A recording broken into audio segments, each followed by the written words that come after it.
Ассалому алейкум дӯстон, хуш омадем ба шабакаи мо. Инак дӯстон, шаби гузашта рақиби Муин Гафуров маълум шуд ва чӣ гуна ки дар навори гузашта гуфта будем, Муин рӯзи 21 октябр дар турнири UFC 294 дар Абу-Даби баромад мекунад. Ана рақиби ӯ бошад варзишгар аз Русия Саид Нурмагомедов мешавад. Дар ин навор мо ба шумо маълумот оиди рақиби Муин Саид Нурмагомедов медиҳем ва ҳамчунин оиди дигар хабарҳо аз ҷаҳони ММА гап мезанем. Лайкро зер кунед, мо боша наворро оғоз мекунем.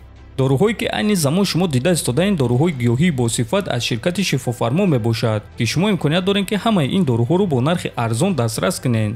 доруҳо барои хунукзадагӣ ва қавӣ кардани мардонагӣ, барои фарбе ва харобшавӣ, барои ришу мӯйсарбарорӣ, барои дарди дил, дарди мушакҳо ва ҳамчунин равғани сиёҳдона, ки пайғамбар саллаллоҳу алайҳи васаллам гуфта буд ки ба ғайр аз марг ба ҳамаи дигар дардҳо даво мебахша.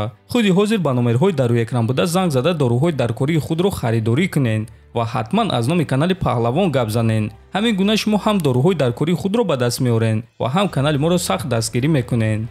Инак рӯзи 21 октябр дар Абу-Даби турнири калони UFC 294 баргузор мегардад, ки муҳорибаи асосии ин турнир муҳорибаи унвонӣ дар вазни сабук, реванш байни чемпион Ислам Махаҷов ва довталаб Чарлз Оливейра мешавад. ҳамчунин шаби гузашта маълум шуд ки дар ин турнир варзишгари тоҷик Муин Гафуров бо рекорди 18.5 бо варзишгар аз Русия Саид Нурмагомедов бо рекорди 17.3 вомехӯрад. ин муҳориба дар вазни 61 кг мегузарад ва барои Муин ин дуюм муҳориба дар ташкилоти UFC мешавад. ана барои Саид боша ин нуҳум муҳориба дар UFC мешавад. Саид дар UFC аз соли 2019 баромад мекунад ва дар ин муддат дар UFC 8 муҳориба гузаронидааст, ки дар 6 тоаш пирӯз ва дар 2 тои дигараш боша мағлуб шудааст. Нурмагомедов ҷангвари ҳаматарафа сахт аст ва аз 17 ғалабаи худ 4 тоашро бо тариқи нокаут ва нокаути техникӣ, 5 тоашро бо тариқи сабмишн ва 8 тои дигарашро бо қарори доваро ба даст овардааст. Саид охирон муҳорибаи худро моҳи марти ҳамин сол зидди Ҷонатан Мартинес гузаронида бо қарори доваро шикаст хӯрда буд.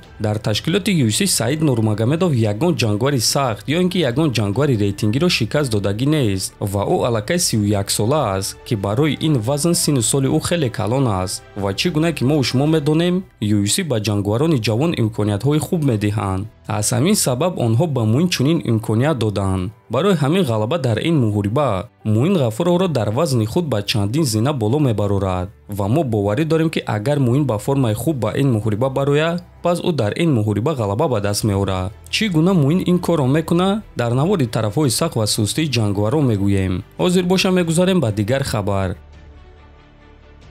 президенти ташкилоти Игл FC Шамил Зауров гуфт ки оё Хабиб Нурмагомедов ба муҳорибаи Ислам Махаҷов зидди Чарлз Оливейра меравад ё не? дар кунҷи ислам шояд ки Хабибро намебинем. дар тамринҳо ӯ меояд, нигоҳ мекунад, ягон маслиҳат медиҳад, аммо фаъолона иштирок намекунад. ин гуна нест ки Хабиб тамоман ба ин турнир наравад. ӯ ба ин турнир меравад, аммо ҳамавақт дар тамринҳо иштирок намекунад ва дар кунҷи ислам намеистад. барои тамошои муҳориба меравад. мо ҳамаамон меравем ва исламро дастгирӣ мекунем, гуфтааст Шамил. хотиррасон мекунем ки дар якум муҳориба Хабиб дар кунҷи ислам буд ва маҳз дар ҳамон муҳориба Махачев чемпион шуда буд. баъди ҳамон муҳориба ҳам Ислам ва ҳам Чарлз як муҳорибаӣ гузаронданд ва ҳар дуяшон пирӯзӣ ба даст оварданд. акнун боша онҳоро реванш интизор аст. ба фикри шахсии шумо дӯстон, Оливейра камарбанди худро баргардонда метавонад ё ин ки Махачев боз дастболо мешавад? фикротонро нависен дар канали мо ҳатман обуна шавен. то боздид хонободу сарбаланд бошен.